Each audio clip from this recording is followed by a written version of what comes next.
Bonjour et bienvenue à Prime Time, votre rendez-vous horloger. Aujourd'hui, nous sommes à Neuchâtel, en canton historiquement marqué par l'industrie horlogère et en particulier la ville de la Chaux-de-Fonds qui, au 19e siècle, concentrait quasiment plus de la moitié de la production horlogère mondiale. Aujourd'hui, tout ceci a bien évolué, la part suisse de la production est relativement devenue infime, mais les marques représentent quand même ce qu'on peut appeler le haut du panier horloger. Nous pouvons être fiers qu'à travers un transfert quasi ininterrompu de savoir-faire et de compétences depuis plus de 2 siècles, la Suisse bénéficie aujourd'hui d'une reconnaissance quasi monopolistique de l'horlogerie dite de qualité ou de haute horlogerie. Les prestigieuses marques horlogères que nous connaissons tous aujourd'hui et qui rayonnent de par la planète sont d'une certaine manière le reflet et l'aboutissement de ce transfert de savoir-faire. Comme vous l'aurez peut-être deviné, cette notion de savoir-faire sera le thème de l'émission du jour, où nous allons premièrement vous parler d'une découverte horlogère qui est récemment apparue lors d'une vente aux enchères, à savoir la remise en question de la paternité du chronographe, la complication de l'horlogerie mécanique la plus répandue aujourd'hui. Ensuite, nous vous ferons découvrir l'art de la gravure où l'artisan n'a vraiment pas le choix, il doit être bon du premier coup, autrement il recommence tout. Et finalement, nous nous rendrons à la Chaux-de-Fonds, au musée privé de la marque Girard-Perregaux, où Willi Schweitzer, curateur du musée et mémoire vivante de l'horlogerie, va nous parler un peu plus de la créativité et de l'inventivité horlogère quand celle-ci ne se résumait pas à ce qu'on porte aujourd'hui uniquement à notre poignet.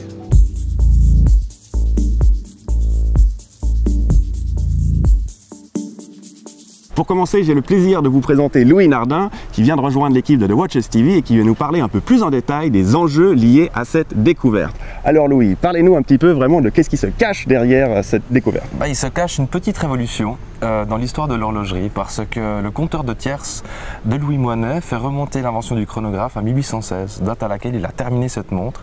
C'est une révolution également en termes de fréquence parce que ce chronographe bat à 30 Hz, ce qui est une vitesse impressionnante, voire même hallucinante pour une montre de l'époque dont les fréquences étaient en général beaucoup plus basses. Mais M. Schaller, CEO de la marque, Louis Moinet, nous en dira beaucoup plus. Très bien, alors retrouvons M. Schaller. Aujourd'hui c'est un grand jour parce que Louis Moinet dévoile une montre historique qui a été retrouvée dans une collection et qui fait de Louis Moinet l'inventeur du chronographe. C'est un objet extraordinaire qui non seulement est le premier chronographe de l'histoire, mais également qui est un objet technologique absolument fabuleux, qui a par exemple 216 000 vibrations par heure, ce qui en fait le champion de la haute fréquence. Il faut savoir que le prochain objet qui a mesuré une montre à haute fréquence date de 1916, donc il avait un siècle d'avance. C'est un chronographe qui est muni d'un retour à zéro, alors que jusqu'à aujourd'hui, on pensait que le retour à zéro avait été breveté en 1862 par M. Nicole. Louis Moinet était à la fois un artiste, un horloger et un astronome. Et pour ses observations astronomiques, il avait besoin d'un appareil qui soit extrêmement précis. Et c'est un objet absolument fabuleux qui mesure également le 60e de seconde. Le 60e de seconde, et c'est d'ailleurs la raison pour laquelle Louis Moinet a inventé cet échappement qui bat à 216 000 vibrations heure, parce que si on décompose 216 000 vibrations heure en secondes, ça veut dire que la montre elle bat 60 fois par seconde. Quand on a recommencé la société, on avait une notice biographique qui avait été écrite lors de son décès, une quinzaine de pages qui est apparue dans le Panthéon biographique universel en 1853, qui décrivait son œuvre, mais son œuvre avait été oubliée. On ne savait pas qu'il avait créé des pendules artistiques pour 2 présidents américains, pour le maréchal Murat, pour Napoléon. On n'avait plus aucune trace de tout cela. On savait que Louis Moinet avait été un horloger célèbre au XIXe siècle. Alors petit à petit, on a collectionné tout ce que l'on pouvait de son œuvre et on s'est rendu compte, aussi à la lecture de son traité d'horlogerie, qu'il a publié en 1848, qu'il avait inventé ce compte tierce. Un compteur de tierces, c'est un compteur qui mesure le 60e de la seconde. Cet objet, qui était dans une collection privée, a été mis aux enchères le 20 mai de l'année passée, qui correspond à un jour près au 159e anniversaire de la mort de Louis Moinet, et on a pu acheter ce premier chronographe. Elle a été authentifiée par le Musée international d'horlogerie à la Chaux-de-Fonds, ainsi que par les plus grands experts dans le domaine, dont M. Arnaud Tellier, dont M. Bernard Villomnet et également d'autres experts à Paris. Clairement, l'invention du chronographe propulse Louis Moinet tout en haut du panthéon horloger. Et pour nous, c'est une responsabilité de proposer à nos contemporains des créations qui sont au niveau de son nom. Ça fait une quinzaine d'années où au quotidien, on se bat pour faire connaître le nom de Louis Moinet. Et c'est absolument extraordinaire d'avoir aujourd'hui la chance de pouvoir le remettre à sa juste place.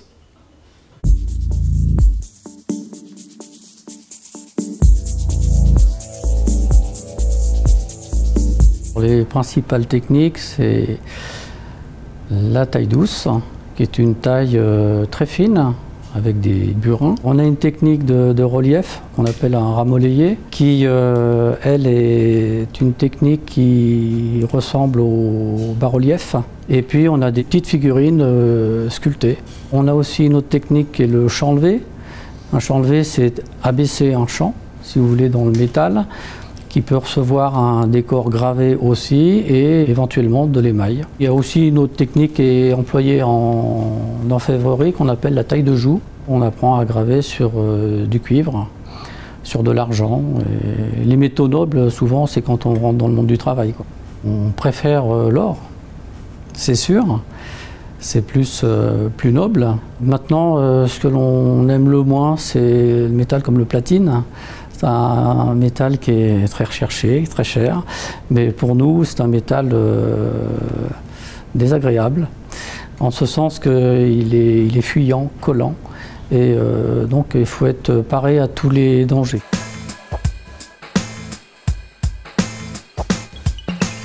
Généralement, c'est un apprentissage dans une école d'art ou chez un artisan, ou dans une entreprise. Par la suite, c'est votre propre cursus qui va vous faire évoluer à travers les produits que vous allez réaliser. Dans l'horlogerie, nous avons des toutes petites surfaces et donc on doit être très précis, faire très attention de ne pas déraper parce qu'il n'y a pas de rattrapage. Et si vous êtes sur des pièces uniques, c'est encore pire. Il n'y aura jamais de pièces identiques à partir du moment où on parle de gravure main. Elles vont se ressembler, mais il y aura toujours une différence. Et aussi une différence d'un graveur à un autre, parce que chacun a sa patte. Il y a une signature, c'est vrai.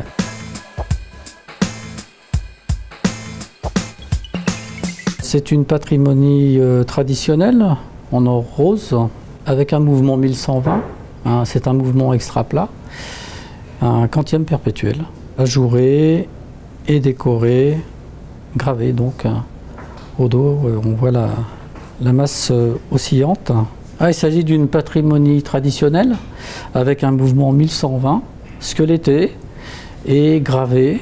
Alors là, il s'agit de la taille douce dont on a parlé précédemment. Gravé avec minutie, vraiment pour ne pas endommager le mouvement, ne rien voiler. C'est une vraie adaptation par rapport à l'art de la gravure qui est un art par essence libre.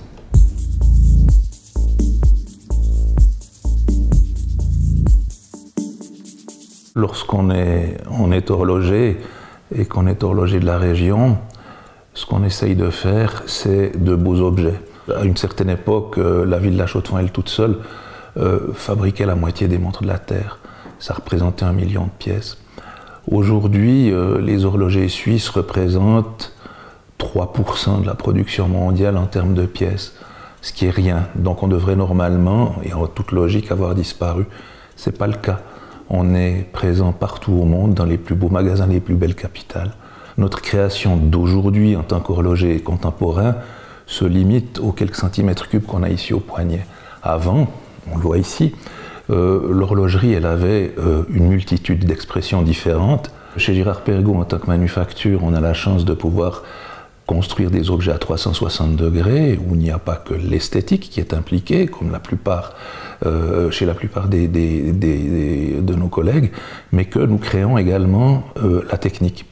Et puis, c'est vrai que si on prend une montre comme la Esmeralda, ici, donc c'est une montre qui a été fabriquée en 1889, dans un but précis, c'était de participer au concours de l'exposition universelle de Paris, celle-là même qui a donné la construction de la Tour Eiffel, et qui était censée être démontée après d'ailleurs.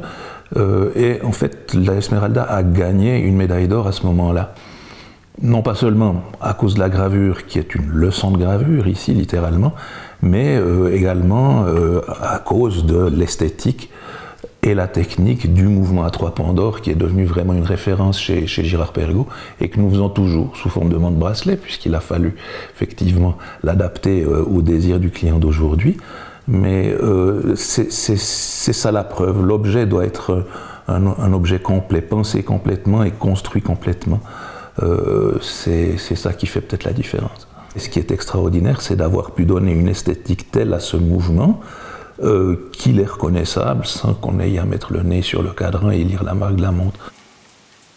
Auparavant, chaque ville avait son heure, qui était basée sur l'observation du soleil. Donc l'ombre du clocher est la plus courte, il est midi, on règle ses montres sur midi.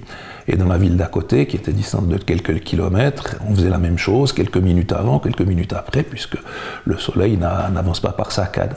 Donc ce qui fait que lorsqu'on voulait par exemple connaître l'heure de 5 villes différentes, il ne fallait pas se préoccuper de fuseaux horaires qu'on ne connaissait pas, mais il fallait s'occuper de l'heure locale de chacune des villes, donc avoir 5 cadrans qui représentaient chacun l'heure d'une ville bien précise, et l'heure variée, non pas seulement en heures, mais en minutes. C'était vraiment l'habileté de l'horloger qui faisait la différence. C'était d'être capable de faire des montres qui soient belles et précises, avec des composants qui avaient été faits par des machines qui n'étaient pas précises. Finalement, notre créativité au jour d'aujourd'hui se limite aux quelques centimètres cubes qu'on a la chance de porter ici, mais c'est vrai que parmi les autres expressions, je ne vais pas toutes les citer, mais il y en a qui sont très jolies, comme par exemple ceci, un très bel objet, donc en émail, diamant et gravure, qui a une montre, elle est là, voilà. Et puis en fait, la fonction première de cet objet, c'était pas forcément d'indiquer l'heure, mais c'était plutôt de pouvoir voir ce qui se passe sur la scène du théâtre. Des formes comme celle-ci, donc le petit livre.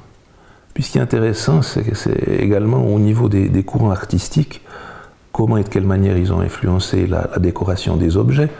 Si on prend typiquement ici une montre que GP a faite dans les années 1900, on va dire, alors là, on voit qu'on a un décor qui est Art Nouveau, qui était donc un courant artistique qui a très fortement influencé la ville de La Chaux-de-Fonds, au contraire des autres villes de Suisse qui sont restées en marge de tout ça. Voilà, c'est terminé pour cette édition. Merci pour votre temps et on se réjouit de vous retrouver prochainement. Au revoir.